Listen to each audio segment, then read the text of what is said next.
Ola, boas tardes. Estamos nas emisión de tarde desta xornada no Consello da Cultura Galega sobre as emisións galegas na BBC.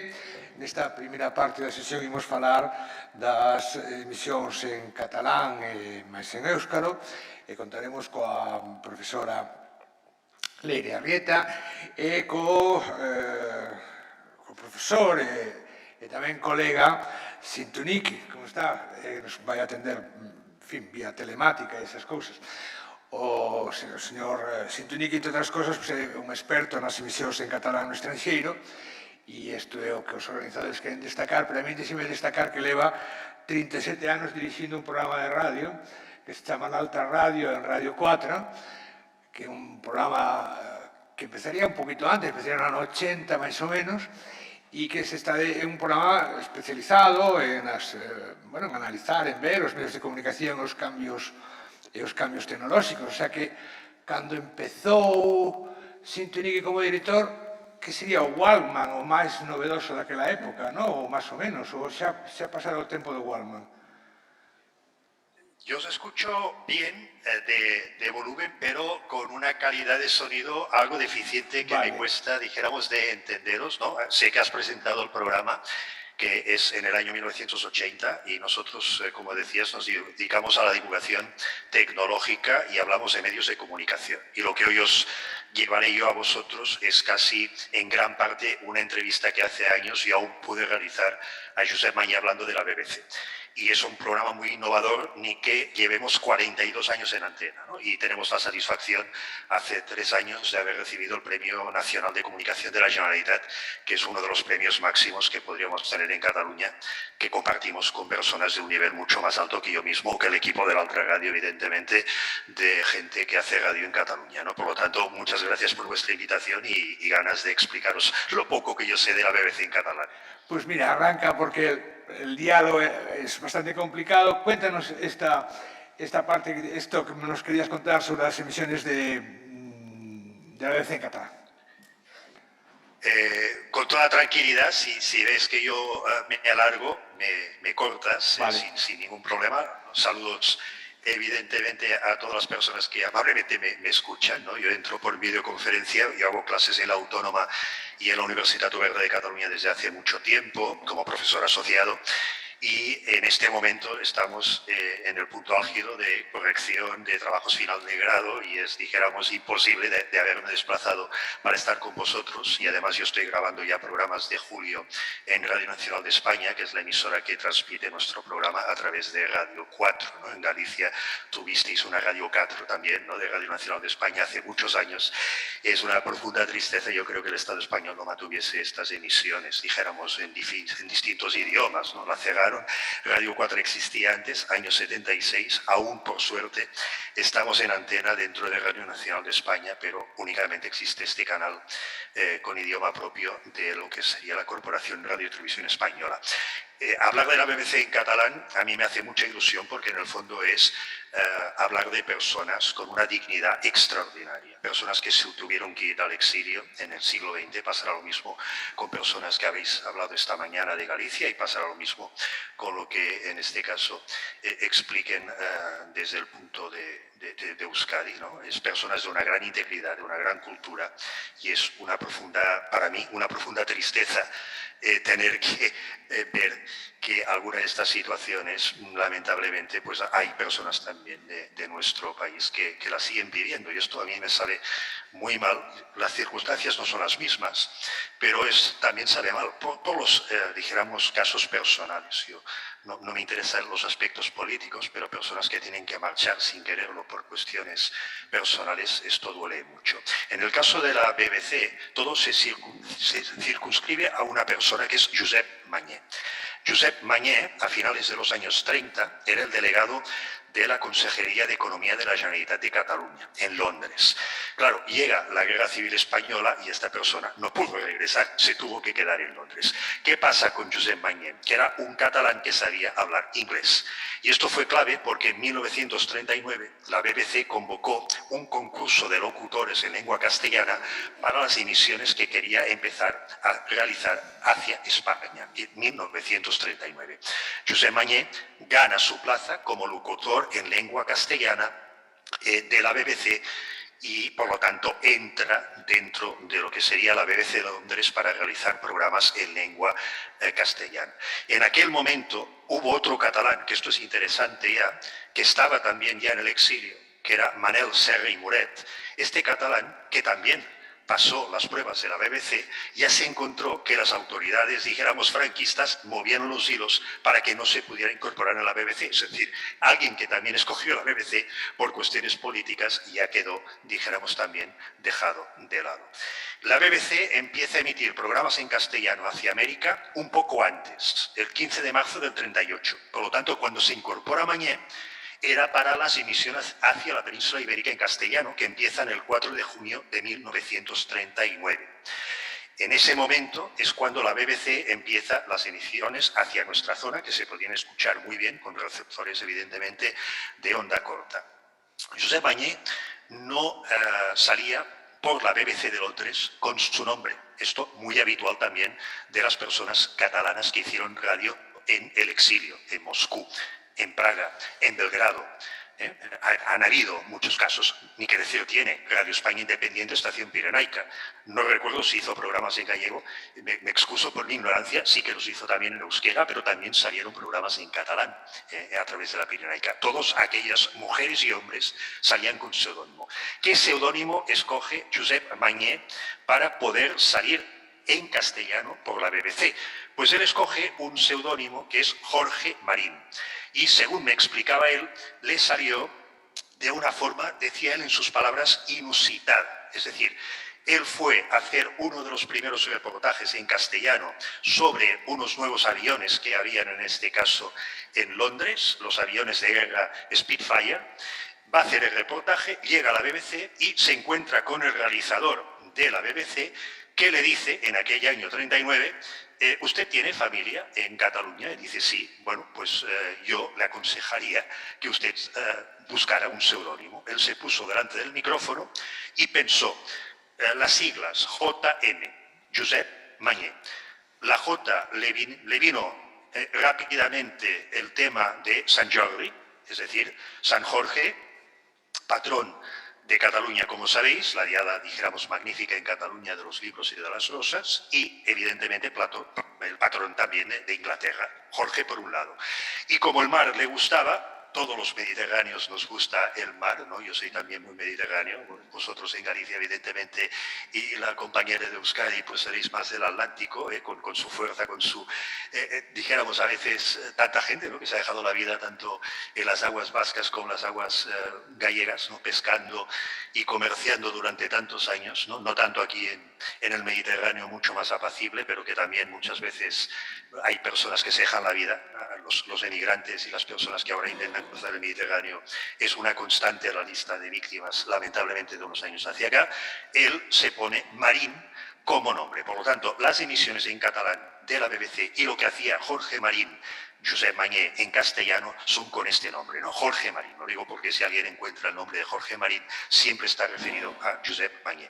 Mañé me comentaba que trabajar en la BBC en la Segunda Guerra Mundial en castellano era fascinante. Fascinante porque se encontraban muchísimas personalidades, debido a la tristeza también de la guerra, en este caso en Europa, la segunda, pues que se encontraba en los ascensores pues a la reina Guillermina de Holanda, personas que iban a hacer sus discursos, sus arengas para intentar también transmitir, en este caso, mensajes a su población, o que se encontraba también a personalidades, ¿no? de índole muy diversa. Lo primero, ya nos circunscribimos a lo del catalán, lo primero que logra hacer Mañé en catalán es en 1942.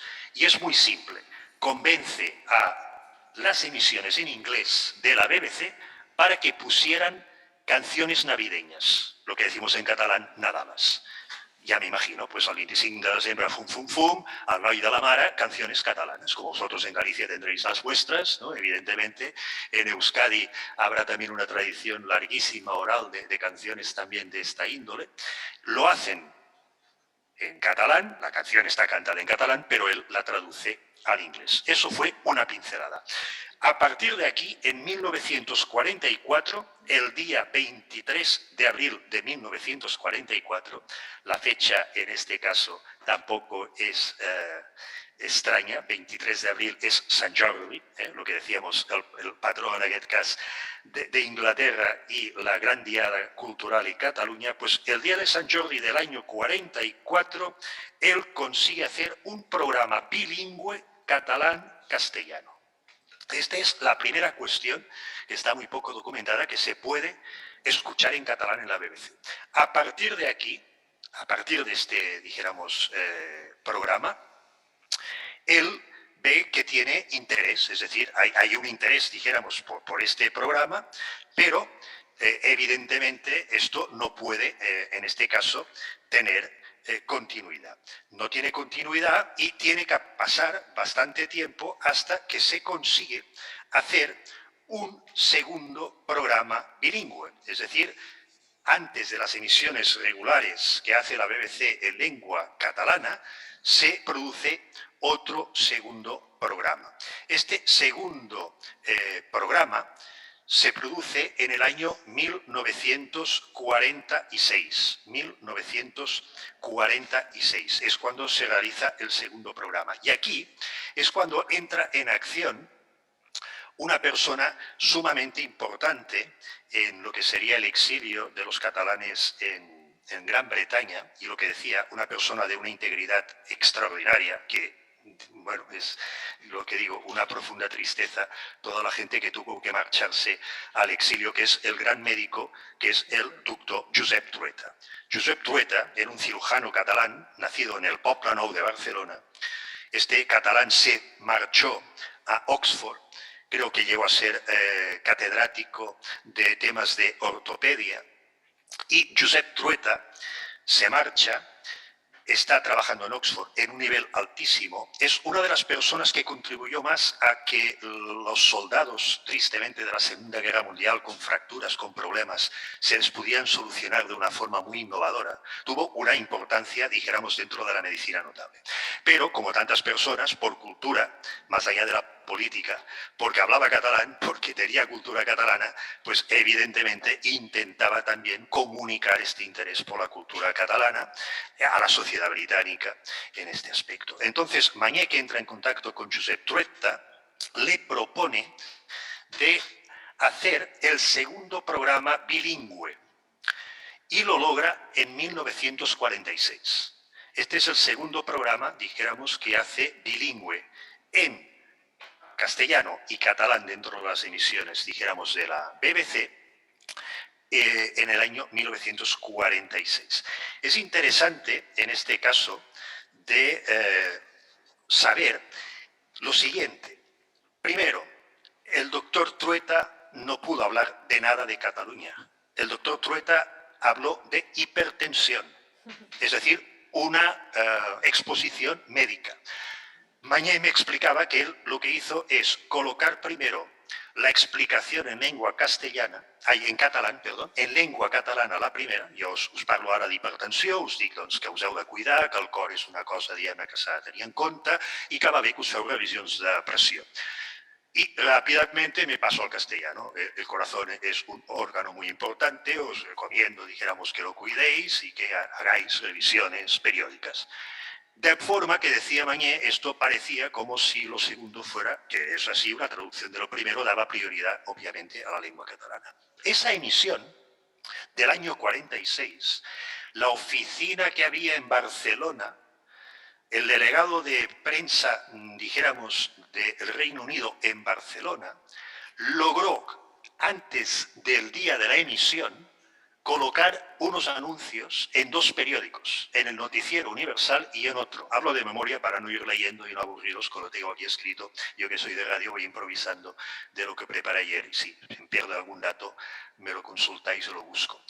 Pero ya no logró que por la mañana, los periódicos de la mañana, del día ese de emisión, no logró de que lo publicaran porque la censura franquista ya actuó. Por lo tanto, las personas estaban al caso, los que leyeron lo que decíamos en catalán, El Siero. Mi padre leía El Siero, era un diario de tarde muy, muy popular. Vieron el anuncio que mañana saldría el doctor Trueta por la BBC en castellano y en catalán. Esa emisión tuvo un impacto notable. En Cataluña, por lo que se lee, en aquellas épocas de las emisiones en castellano, había una cierta reticencia ya de la poca consideración de la BBC sobre el tema político del franquismo. No únicamente por lo del catalán, evidentemente, sino toda la península ibérica estaba más allá de idiomas y de culturas, sino que veían que los programas, dijéramos, no eran lo críticos que a veces se tendría, dijéramos, que ser. En este caso, entonces, la fecha exacta, que ahora sí que la tengo aquí, es 20 de octubre de 1946, 20 de octubre del 46 sale el programa. Pues muy bien, esto, el delegado de prensa, cuando sale en este caso este programa, dice, oye, esto ha sido un éxito. Parecería que se produce un reencuentro entre la audiencia de Cataluña y la BBC, porque, según el delegado de prensa, y según los datos que yo encontré del Audience Research, se consiguieron 70 llamadas telefónicas y 4.000 cartas. Está dicho pronto, 4.000 cartas, en este caso, de personas que expresaban la satisfacción de haber escuchado al doctor Trueta en catalán y en castellano. Pero, como la BBC no quería involucrarse en líos a nivel político, lo que pasó es que no tuvo continuidad, es decir, eso se acaba en ese momento del año 46. ¿Cuál es el siguiente paso en las emisiones en catalán de la BBC? El siguiente paso es que una vez realizadas estas emisiones bilingües y visto el éxito, Josep Mañé, Batista y Roca, este otro catalán en el exilio, que si no me falla la memoria llegó a ser conseller de la Generalitat de Cataluña, que también estaba en el exilio, y el propio Josep Trueta, intentaron convencer al Foreign Office, intentaron convencer a las autoridades de la BBC para que se animaran a realizar programas en lengua catalana, visto el éxito. Esto no fue tan rápido como ellos quisieron, pero finalmente, Josep Mañé sí que logra hacer el programa en lengua catalana a partir del 7 de abril de 1947.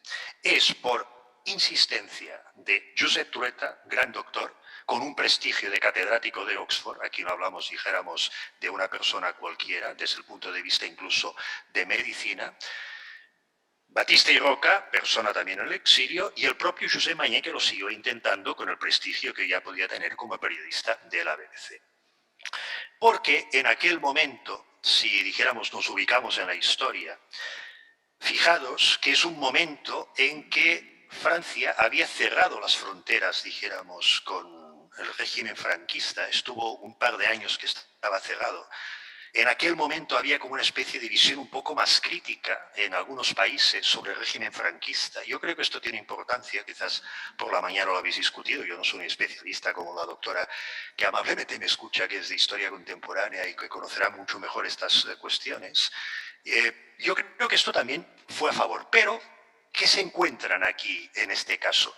Que los programas tienen que ser únicamente de índole cultural, científico, y nada de catalanismo o nada de catalanes hablando hacia una audiencia catalana. Mañé me contaba que él además pensó, si lo hacemos únicamente en catalán, pronto mucha gente se nos echará encima, no lo entenderán, no el idioma, sino no entenderán que los catalanes en el exilio en Gran Bretaña pueden hablar de catalanismo de los micrófonos de la BBC. Quizás no era pertinente, quizás esto pues podían tener un punto de razón las autoridades de la BBC. Yo no soy nadie para juzgarlo ni conozco a veces el tema de política internacional de aquellos momentos. Y es cuando Mañé me contó, él dice, yo les hice la propuesta a la BBC de que lo hicieran en gallego, en vasco y en catalán. O sea, es Josep Mañé quien lleva a la BBC la propuesta. Esto del catalán en 46 ha sido un éxito. Hagámoslo en catalán, en gallego y en euskera, los idiomas propios de la península ibérica, pero como en Cataluña hay más audiencia, lo del catalán lo hacemos 2 veces por semana, lo del gallego y lo del euskera lo hacemos una vez a la semana. Este es lo que a mí me contó Josep Mañé en viva voz aún cuando vivía. Yo transmito en este caso intento ser fiel como periodista y también pues ahora como profesor universitario, evidentemente, a las fuentes. Yo os digo todo lo que a mí me contó en el programa de la Altra Radio, que es básicamente lo que os estoy transcribiendo, en este caso, dicho por su propia voz. A partir de aquí empiezan los programas en catalán el día 7 de abril de 1947.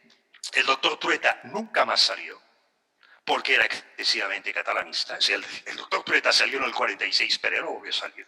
Fijaros que nunca salió en catalán en estos programas otro gran catalán que también se marchó de la Gran Bretaña cuando tenía que hacer una serie de conciertos porque no estaba de acuerdo con la política británica sobre el régimen franquista, que es el gran Pau Casals.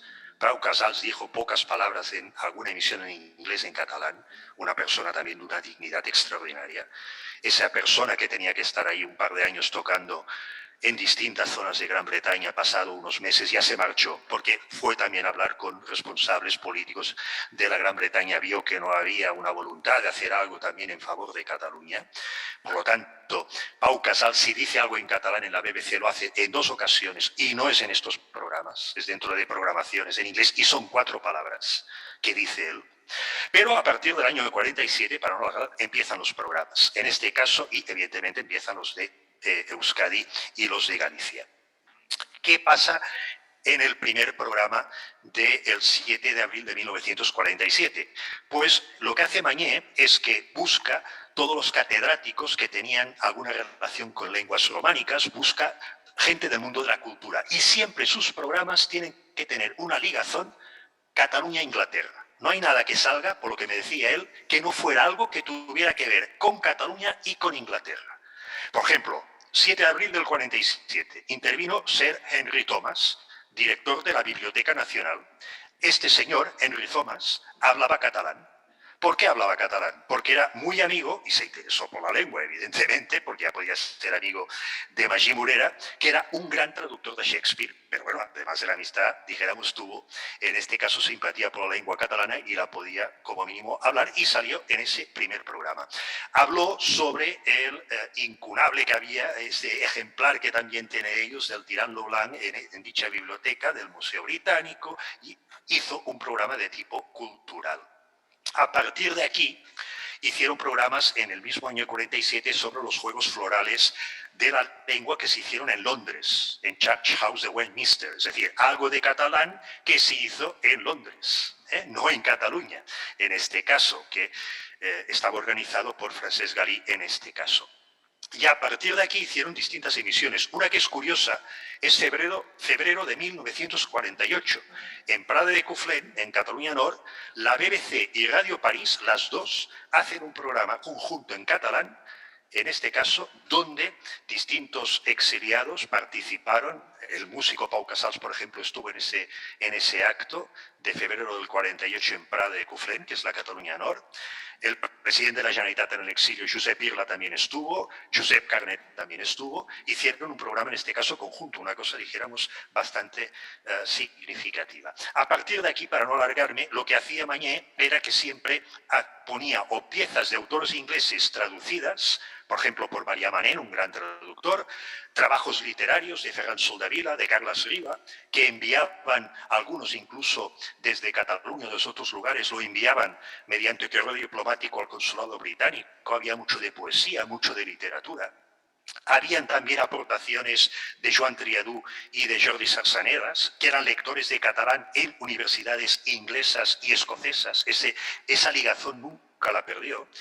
Y el programa quincenal fue continuando durante 10 años y se acabó en 1957. A mí, Mañé me dijo que los ingleses consideraban que ya no era imprescindible que la BBC mantuviera a los catalanes pro-británicos cerca, había ya otros medios para lograrlo, pero parece que realmente lo que pasó es que el fin de los programas en lengua catalana, como en los otros idiomas, también tuvo que ver con la política internacional, ¿no? Las presiones de la Embajada Española y el cambio de actitud de la política inglesa a nivel internacional, porque hubo un cambio de actitud respecto al régimen franquista, porque la dictadura de Franco ya fue más aceptada internacionalmente hasta el hecho de que, por ejemplo, ya llevaba 2 años, sería por lo tanto sobre el año 55, que había formado ya parte de España y la dictadura franquista de Naciones Unidas, y esto produjo un cambio, que quizás esta mañana también lo hayáis comentado. En este caso, lo último que se escucha de la BBC en catalán es de este gran músico, Pau Casals, en el 1 de octubre del 63, que acaba diciendo: catalans, el meu pensament, el meu cor, estan amb vosaltres. Tingueu confiança i treballem tots amb fe per un demà millor. ¿No? Esto de el demà millor, que mañana sea mejor, muchas veces, no únicamente para los catalanes, evidentemente, sino para tantas personas como ahora pasa en los conflictos bélicos o las personas que se dejan la vida en el Mediterráneo, que decía, ¿no? Cuando vienen de otras tierras para trabajar, esto de que el mañana sea mejor es una constante aún, lamentablemente, en este siglo XXI, más allá de lenguas y de culturas. En el año 87, en el Salón de Actos de la BBC, el presidente de la Generalitat de la época, Jordi Pujol, descubrió una placa con la inscripción siguiente en inglés, que os la traduzco en este caso al castellano, no tiene más historia: la Generalitat de Cataluña a la British Broadcasting Corporation, en señal de gratitud del pueblo catalán por radiar en nuestro idioma durante una época muy difícil. Josep Mañé se jubiló de la BBC en 1970, regresó a Barcelona, en el barrio de Gracia, este barrio, dijéramos, que ahora también está lleno de turistas que logran casas, otro de los problemas crónicos de las ciudades, ¿no? Todas las ciudades que parece que tengan que ser pisos turísticos, hoteles, y que la gente que vivía ahí tradicionalmente ha tenido que desaparecer, pero esto pasa en Barcelona, y ahora que sigue el Carnaval de Cádiz, les ha pasado a Cádiz. Está lleno de chirigotas que este año cantaron este problema que tienen en el centro de Cádiz, en el barrio de la Viña y en tantos otros. Os pasará supongo en capitales también gallegas, que la gente tiene que marcharse y todos son pisos para turistas. Gracia tiene este problema a día de hoy. En 1979 Mañé regresa a la calle Carolinas de Gracia, es allí donde vive, y muere el 17 de julio del año 2000 a los 91 años de edad, ¿no? Esto sería un poco el resumen de lo que él me contó, de lo que yo pude, dijéramos, ir encontrando de información original, que en un pequeñito libro de la Universidad Autónoma de Barcelona yo también pude publicar a partir de la tesis doctoral que yo realicé ya muy mayor. Y lo que os decía, ¿no? La profunda gratitud hoy a la actividad que realiza el Consejo de Cultura Galega por permitir de alguna manera también estar presente, ¿no? Los otros idiomas, además del gallego, sobre todo por la dignidad de estas personas, que coincidirá con el vuestro caso, la dignidad de tantos gallegos, de tantos vascos, que más allá de temas políticos, simplemente por cultura, pues tuvieron que estar fuera de su tierra, como Pau Casals, toda su vida casi, ¿no? Esto produce un profundo dolor, una profunda tristeza, y en este caso pues recordar estas figuras tan dignas y magníficas que pues lograron también contribuir a que nuestro idioma se escuchara a través de la onda corta, porque aquí en la radio estaba totalmente dejado de lado, si no era por unas emisoras parroquiales que a partir de los años 50 en onda media salieron en Cataluña, pequeñas emisoras parroquiales que fueron apareciendo y que en Berga, en Puig, en otros lugares salían en 4 palabras en catalán desde la parroquia. Pero si no, hasta el año, que está dicho pronto, hasta el año 76, que Olot crea los programas ya íntegramente la privada en catalán, y Radio 4, que esto es, me gustaría ver hoy, si hay un partido político español, como en el año 76, Unión de Centro Democrático, crea únicamente una emisora en catalán para Cataluña, de Radio Nacional de España, que aún funciona, y no Café para Todos. ¿Hoy sería posible esto? Se tendría que ver. Esto es una profunda tristeza tras tantos años, dijéramos, de un régimen democrático que no tiene en consideración, yo creo, con suficiente presencia en los medios de comunicación nuestros idiomas, gallego, euskera, vasco. ¿Habría algún problema que Antena 3 hiciera programas en gallego? ¿Hay problema que Operación Triunfo cada día cantara en estos idiomas? Yo creo que no habría ningún problema. Se han despilfarrado 40 años que estos idiomas quedan circunscritos a su zona. Si la gente los escuchara con toda tranquilidad, con toda normalidad, estaría esta sociedad mucho más rica, mucho más inclusiva. Ojalá que en los próximos años así fuera. Muchísimas gracias.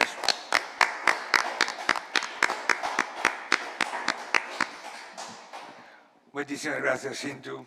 Vamos con Leire Arrieta, ella es profesora da Universidade de Deusto, entre outras cousas é autora da Historia da Radio Euskadi e a ver, estamos así bien? Vale.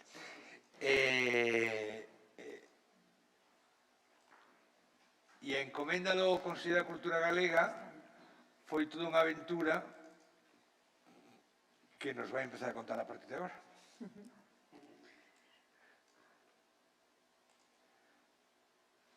Venceremos. Bueno, yo está aquí.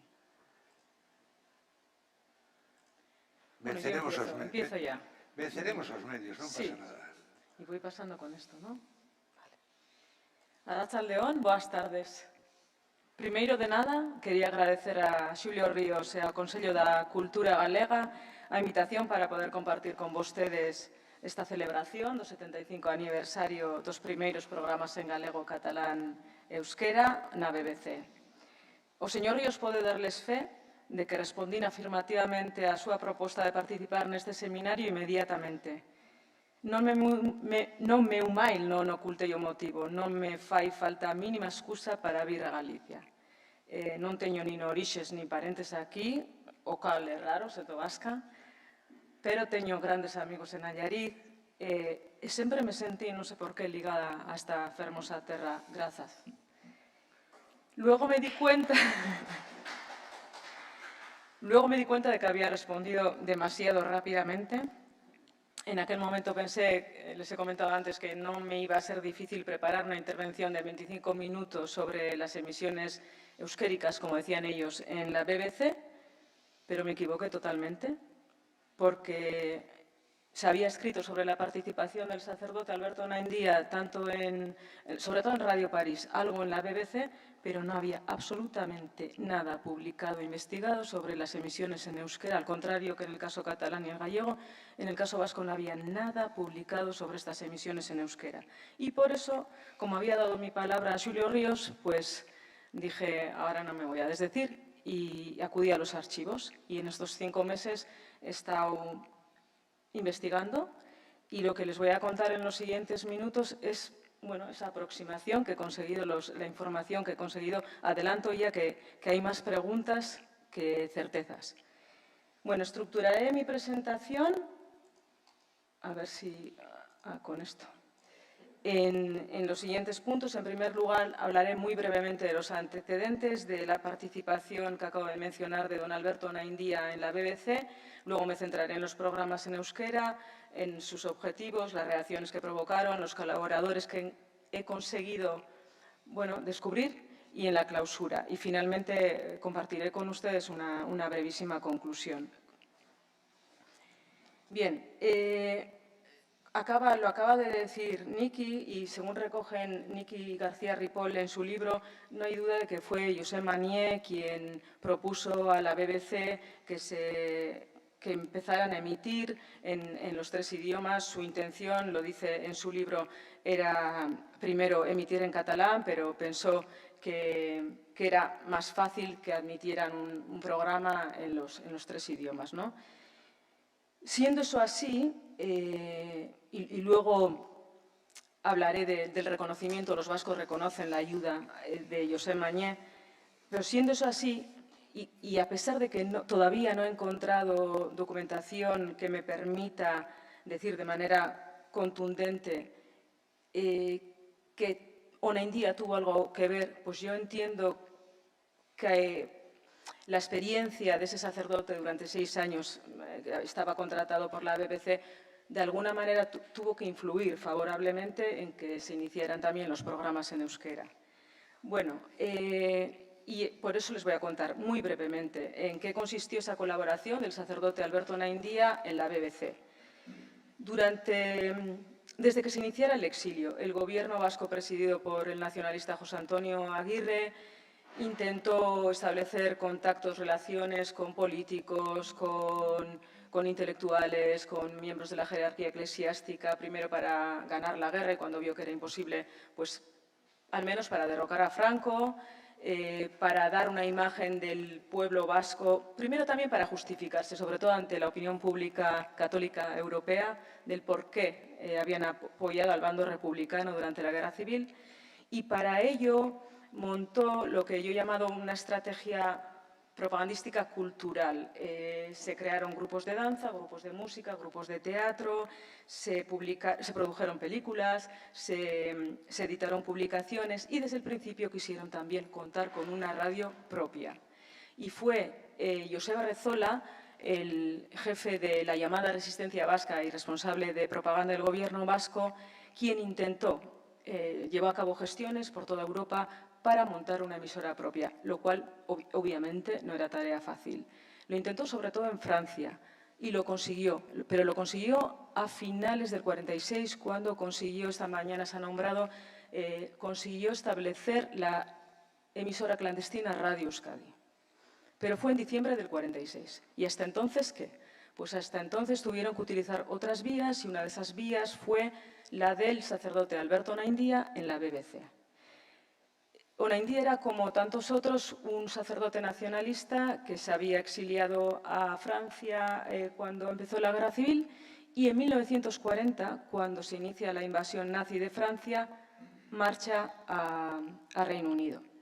Para cuando llegó allí, esos dos hombres que se ven, el primero, Manuel Irujo, que había sido ministro de la República, y José Ignacio Lizaso, a la sazón delegado y secretario de la delegación vasca en Londres, ya habían entrado en contacto con el Ministerio de Información británico, con el MOI. Su contacto había sido Kenneth G. Grabb. Era un laico anglicano con numerosos años de experiencia en Sudamérica y responsable de la sección latinoamericana del Ministerio de Información británico. Grabb había visitado al Lehendakari Aguirre en París porque quería su colaboración poco tiempo antes de la invasión nazi de Francia. Buscaba colaboración vasca para influir entre los católicos latinoamericanos, o entre los católicos conservadores sudamericanos, porque la propaganda italiana y nazi en Latinoamérica, en español, estaba teniendo muchísimo éxito. Y entonces, como contrapropaganda, buscó la colaboración de los vascos que tenían importantes comunidades vascas e influencia en las sociedades latinoamericanas, y se puso en contacto con Aguirre. Y Aguirre le dijo, la persona idónea para realizar ese trabajo de colaboración de contrapropaganda es don Alberto Onaindia. Entonces, cuando en julio del 40 Lizaso escribe a Grabb, al británico, diciendo que Alberto Onaindia estaba dispuesto a ofrecer sus servicios al Ministerio de Información, empieza a colaborar. Escribe comentarios que firma como Otrebla, que es su nombre al revés, Alberto al revés. Pero en mayo del 41 da otro paso más y empieza a trabajar para la BBC, con nómina. Primero ofrece sus servicios a Ángel Ara, jefe del servicio latinoamericano de la BBC. La respuesta fue negativa, pero preparó un texto para el Día de San Ignacio, para el 31 de julio, y esa locución gustó en la BBC y entonces va a empezar Alberto Onaindia a colaborar de manera fija. Utilizaba el seudónimo que más utilizó fue el de James Masterton. En menor medida utilizó otros dos sinónimos, Father Brown y Padre Zuloaga.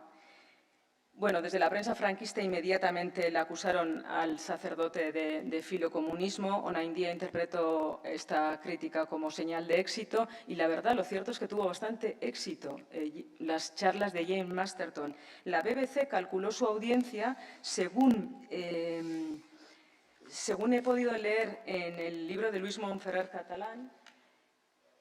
A mí me parece un dato excesivo, pero se dice en ese libro que la BBC calculó su audiencia en 4 millones de oyentes, la de James Masterton. A mí me parece un poco demasiado. Bueno, sin embargo, y a pesar de que la temática que abordaba este sacerdote era principalmente internacional y de temática religiosa y en un estilo muy cuidado, pues la presión, molestaban demasiado a Franco. Cuando los representantes franquistas presionaban, lo que hacía la BBC era darle vacaciones durante 2 o 3 meses a James Masterton. Pero finalmente, en cualquier caso, en 1955, en ese cambio de contexto del que acaba de hablar Niki, Onaindia dejó de recibir cartas de los oyentes, acudió a su amigo, al político laborista Ernest Davis, ex viceministro de Asuntos Exteriores del gobierno Attell, quien descubrió que la BBC sí que recibía esas cartas, pero ya no se las remitía a Onaindia porque, cito, no les interesa a los ingleses demasiado molestar a Franco. Y entonces Davis le aconsejó a Alberto Onaindia que cesara su colaboración antes de que fuera rescindido el contrato. Bueno, dicho esto como antecedente, volvamos a 1947 y a las emisiones en euskera. El 17 de marzo he encontrado en los archivos un informe de una reunión que se celebra el 17 de marzo del 47 entre Lizaso, a la sazón delegado del gobierno vasco porque Manuel Irujo ya se había marchado de nuevo a París, con Harold Hobson, director de noticias del Servicio Europeo de la BBC, y con J.A. Stordi, segundo jefe de la sección española de la BBC. A partir de entonces, Stordi será el principal contacto de los delegados vascos con la emisora. De las reuniones con él, Lizaso y Gondra obtenían información sobre lo que los británicos pensaban también del régimen franquista, que escribían en notas e informes que enviaban al gobierno vasco y al PNV. Un mes más tarde, como sabemos, en abril del 47, dentro de los programas dirigidos a España comenzaron a destinar un pequeño hueco a esas otras lenguas del Estado, al gallego, al catalán y al euskera. La primera charla fue el 7 de abril o el 8 de abril. Niki ha hablado del 7 de abril en catalán.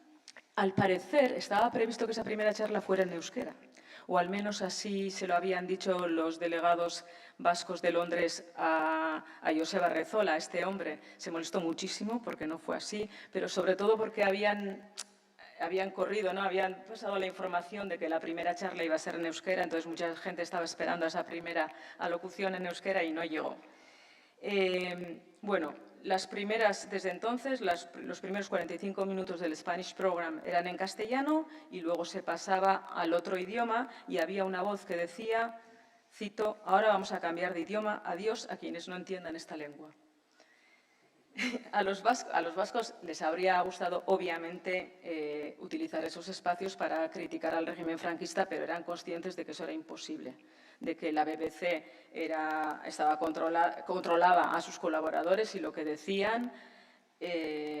Durante la Segunda Guerra Mundial, el Foreign Office había querido evitar a toda costa que el gobierno franquista entrara en guerra y a partir del 47, con el inicio de la Guerra Fría, trató de no inmiscuirse en problemas que consideraba internos. Y hemos de tener en cuenta, además, que gran parte de los colaboradores de la BBC también eran filofranquistas, ¿no? Que se quejaban en cuanto alguien levantaba un poco la voz. Rezola lo sabía, este hombre lo sabía, era consciente de ello y, por tanto, entendió que el principal objetivo de estas emisiones en euskera era precisamente que se hablara de cultura vasca, pero sobre todo que se hablara en euskera. Que el euskera, que un idioma minoritario, se escuchará a través de las ondas de una emisora tan prestigiosa como la BBC, ¿no? Por tanto, yo creo que al margen de objetivos políticos difícilmente alcanzables, estas emisiones tenían sobre todo un carácter propagandístico y simbólico, más que nada. El máximo responsable de propaganda dejaba las motivaciones políticas a un lado, probablemente porque para ello ya contaban para entonces con la clandestina Radio Euskadi y con prensa también. Entonces, también subrayaba que debían ser emisiones dirigidas a todos los vascos, al margen de ideologías. Él era un euskaltzale, un amante del euskera convencido, y siempre quiso que las emisiones fueran única y exclusivamente en euskera, más cuando observó, cito, que las emisiones en catalán y gallego no llevan nada en castellano. Ante tales hechos, si nosotros las hiciéramos bilingües, nos pondrían en evidencia, dando la sensación de que no somos capaces de hacer lo mismo. En consecuencia, decidió que las emisiones vascas fueran también solo en euskera. Cuando los textos se enviaban en castellano, alguien en San Juan de Luz o en París los traducía al euskera. No puedo confirmar si todas las emisiones fueron ininterrumpidamente desde el 47 hasta el 56 en euskera. En Radio Euskadi a este hombre le costaba horrores conseguir colaboraciones en euskera.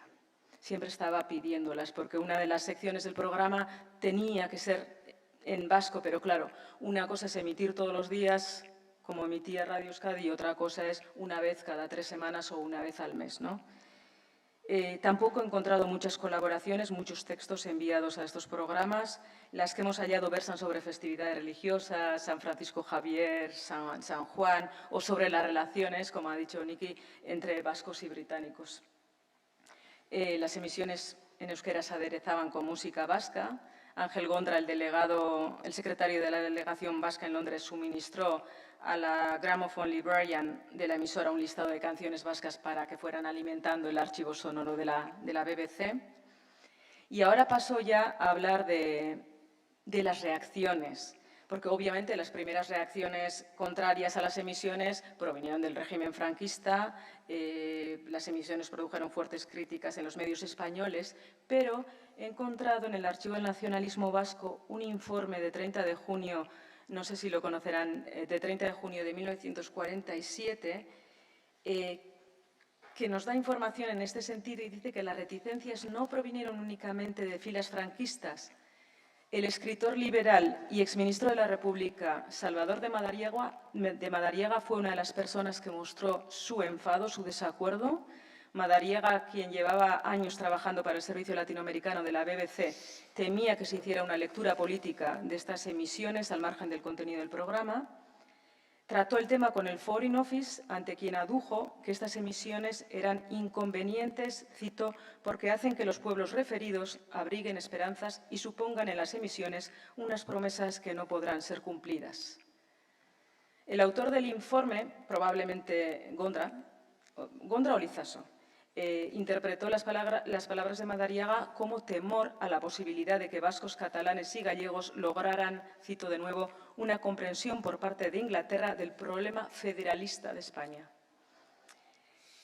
Según este informe, estoy siguiendo todo el rato el informe, también protestaron los medios monárquicos establecidos en Londres, pero la desaprobación más violenta surgió del grupo negrinista de Londres, quien manifestó su descontento y propuso que la BBC utilizara solamente el castellano en todas las emisiones dirigidas a España, aunque tratando temas regionales cuando así se crea conveniente. El autor del informe tuvo posteriormente una entrevista con Stordi, las tenía periódicamente, quien le informó de que estas emisiones habían tenido una buenísima acogida en Cataluña, también en el País Vasco. Cito, en Cataluña se ha comenzado a escuchar de nuevo la BBC desde que se inauguró el programa en catalán. La reacción en España, excluidos el País Vasco, Galicia y Cataluña, fue de queja constante porque se consideraba que existía un trato desigual hacia otras regiones de España y a Stordi esta queja le pareció lógica, pero decidió solventarla tratando otros temas, otra temática, cuestiones de diferentes regiones y manteniendo por el momento las emisiones en gallego, catalán y euskera. El autor del informe decía que por el momento se había salvado el principal escollo, pero no las tenía todas consigo. Por eso animaba a que desde el País Vasco se enviaran cartas valorando positivamente las emisiones en euskera, agradeciendo esas emisiones. El propio Rezola escribía a la BBC constantemente agradeciendo esas emisiones en euskera. Pero lo cierto es, como se ha comentado esta mañana, que tenían bastantes dificultades de recepción, no se oían muy bien por las interferencias o por las condiciones de escucha. Y, de hecho, algunos de los radioyentes que enviaban sus opiniones a la BBC y también pedían instrucciones de uso, o sea, instrucciones para poder mejorar la recepción. Bien, sigamos ahora con los colaboradores, las personas que participaron en estas emisiones. Quien movía los hilos era ese hombre. Era el alma mater de Radio Euskadi, el que creó la emisora Radio Euskadi y también en este caso era quien gestionaba estas colaboraciones. Él vivía en San Juan de Luz, pero los colaboradores, él contactaba con los colaboradores le enviaban a él sus textos, si era necesario los traducía, los remitía a la delegación de Londres y los delegados de Londres a su vez se las enviaban o bien a Alberto Naindia, que se las remitía a Mañé o directamente a Mañé. Y luego el catalán Mañé, sin duda, fue quien más ayudó a los vascos en la BBC. Rezola lo reconocía así, cito: «Observo también en las emisiones un noble y meritorio afán del señor Mañé en sacarlas adelante y aciertos indiscutibles en lo que personalmente realiza. Los vascos le debemos agradecimiento por sus esfuerzos. Me gustaría, desde luego, que le expresarais mi felicitación y reconocimiento y también nuestra colaboración si en algo puede serle útil». Gondra también valoró muy positivamente la asistencia de Mañé. Decía: «Si no fuera por su presencia en la BBC, se hubieran ya abandonado nuestros programas». Bueno, como les decía antes, he conseguido averiguar el nombre de 4 colaboradores, que son Ángel Urrutia, Andima Ibiñagabeitia, Gabriel Manterola y Cirilo de Arzubiaga. Es significativo que todos ellos fueran sacerdotes o religiosos con cierto nivel cultural, todos ellos nacionalistas que habían escrito previamente en prensa nacionalista. El perfil de gente de Iglesia, claro, se ajustaba a lo que quería y permitía la BBC para eludir las presiones de la dictadura y también a los simpatizantes del régimen, ¿no? Pero asimismo hemos de tener en cuenta que eran muy pocos los vascos alfabetizados en euskera, que en aquel momento pudieran escribir correctamente en euskera, y la mayoría de la gente que lo podía hacer eran sacerdotes, claro, era gente formada en seminarios. Uno de los colaboradores más importantes fue el padre Ángel Urrutia. No he conseguido foto de él. Es curioso que no he conseguido fotos de los 2 sacerdotes que vivían en Londres, y sí de los 2 que vivían en Francia. Ángel Urrutia, en sus charlas de la BBC, utilizaba un euskera muy purista y abundante, y ello dificultaba que sus charlas fueran entendidas, tanto que Rezola se vio obligado a escribir a los delegados de la BBC diciendo: el euskera... Dice: «No me habría atrevido a dar estas opiniones si no hubiese sido porque el euskera se halla en la situación que se encuentra, falta de cultivadores y sobre todo de público, lo que a mi juicio reclama que se le exija el mínimo esfuerzo de atención. Hay que servir papilla y no pan integral». Y lo que este hombre hablaba pues era pan integral y no lo digería nadie. Entonces los miembros de la delegación de Londres opinaban de la misma manera y hablaron con Urrutia, quien se mostró conforme en hacerlo de forma más vulgar, decía él, que sea la que el pueblo acepte gustoso. Otro de los autores que más colaboró fue este hombre, Andima Ibiñagabeitia, amante del euskera, escritor. Se había preparado para ingresar en la Compañía de Jesús, pero finalmente abandonó la orden. Por la correspondencia con Joseba Rezola he podido ver que tenían una relación muy estrecha. Ambos eran grandes amantes del euskera.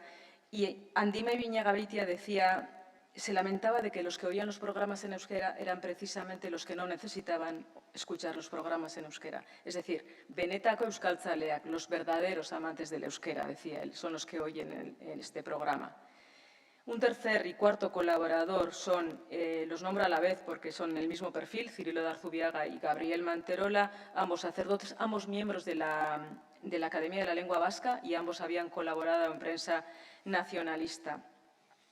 He descubierto que en el caso de Urrutia era él mismo el que locutaba sus textos.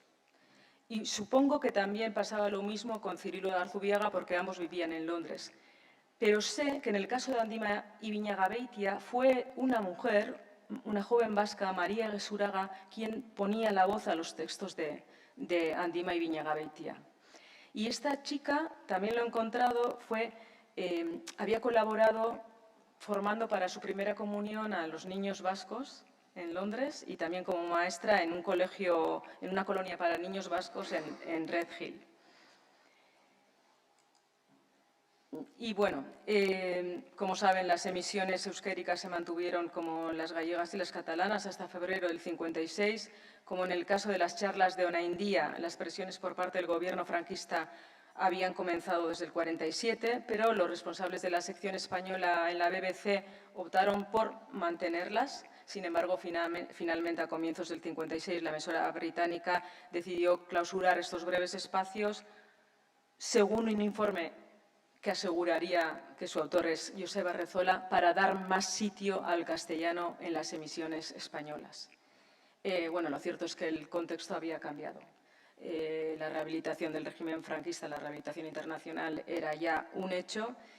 Manuel Irujo escribió inmediatamente al delegado del Gobierno vasco en Bayona notificándole la decisión de la BBC, solicitando que organismos y entidades se dirigieran tanto a la emisora como a la embajada, al consulado británico, mostrando su disgusto, pidiendo que se reanudaran las emisiones.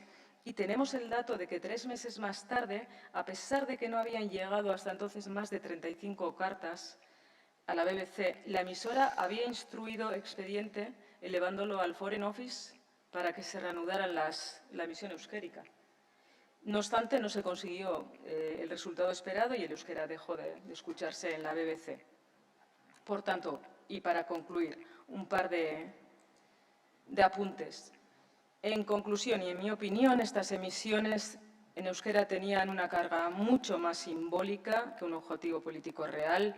Es decir, lo importante era emitir en euskera en la BBC, en una emisora de tamaña reputación, tan prestigiosa como la BBC.